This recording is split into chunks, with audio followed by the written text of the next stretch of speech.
Eu acho que a gente, que é uma questão que é levantada pelo público, se a gente não vai estar ajudando os políticos evangélicos ao levantar esse movimento e talvez deixá-lo muito ligado à igreja. Como não deixar transparecer como se nós, de um lado, ou tivéssemos alisando a cabeça do político evangélico, por ele ser evangélico, mas ele é político, ele vive o dia a dia, como falou um dos nossos assistentes, esse descalabro, né?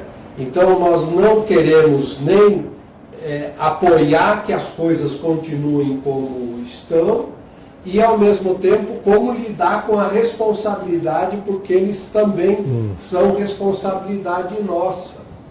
Lembrar uma frase, Rony, de um amigo nosso, Paul Freston, que ele diz que à medida que o Brasil fica mais evangélico, os evangélicos ficam mais brasileiros também.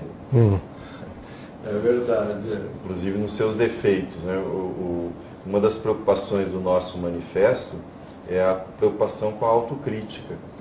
Um dos itens levantados que a gente precisa aprofundar como autocrítica é o uso, né, e o abuso dessa vinculação e dessa ideia da candidatura do pastor, do missionário, do apóstolo, do bispo, como uma coisa que em si já valida a atuação política daquela pessoa, mas sem que se entre no mérito do preparo dela, das propostas, da coerência do que ela está apresentando.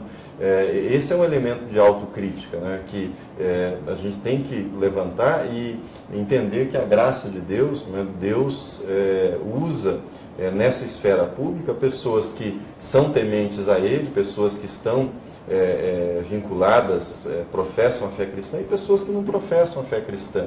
O Espírito de Deus, para a realização da justiça, ele age nas pessoas, na sociedade. Então, é uma visão, às vezes, um pouco ingênua essa de que, se nós tivermos representantes vinculados às igrejas, o país mudará. Não é o que a gente tem visto, né? Até o contrário, né?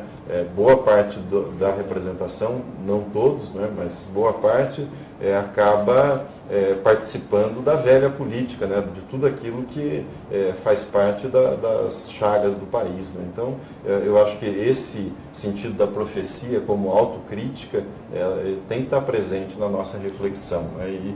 E discutir as questões do país para muito além dessa simplificação.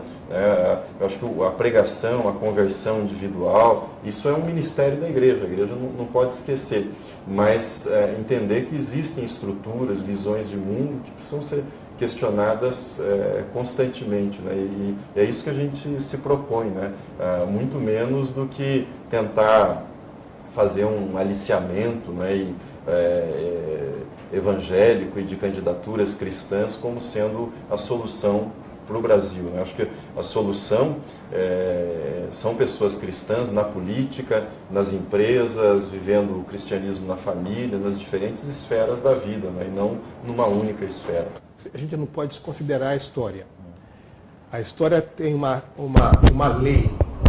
Todas as vezes que a igreja tentou converter o poder, acabou sendo convertida por ele. E isso foi terrível na história, tem sido terrível na história. Então, essa ideia de que um político cristão é um despachante de igreja é uma perversão. Né? Então, o político cristão deve ser, como qualquer outro político, ele deve ser comprometido com a justiça, com a verdade, com a transparência. Né? O que tem acontecido é que, uma vez lá, se convertem à velha forma de fazer política. Então, ao invés, muitas vezes, de influenciar, terminam por sendo influenciados. E aí, pior ainda, e muitas vezes trazem esses maus comportamentos e essa má compreensão da política, inclusive para dentro da realidade da igreja local. Então, você transforma popularidade religiosa em cacife eleitoral, em seguida você transforma o cacife eleitoral em poder interno na comunidade para resolver tensões internas da igreja. Ou seja, é a perversão completa da vocação. Então, nós temos que ter políticos de todas as matrizes possíveis, mas comprometidos com a justiça, com a verdade, com aquilo que é bom, com aquilo que é belo, com aquilo que é verdadeiro. Vindo de transfundo evangélico ou não, transfundo cristão ou não, seja qual for o transfundo, né? O país só vai avançar se nós promovermos a verdade e a justiça. Não tem outro caminho. Então, mas essa entrada despreparada no espaço do poder, no espaço da luta política, com idealismos e a falta da consciência crítica, faz com que muita gente comece a pilotar um Boeing sem nunca ter pilotado um teco-teco. Então, não pode aumentar a complexidade se você não tem estrutura para a coisa. É melhor começar com teco-teco e gradualmente subindo a sua responsabilidade.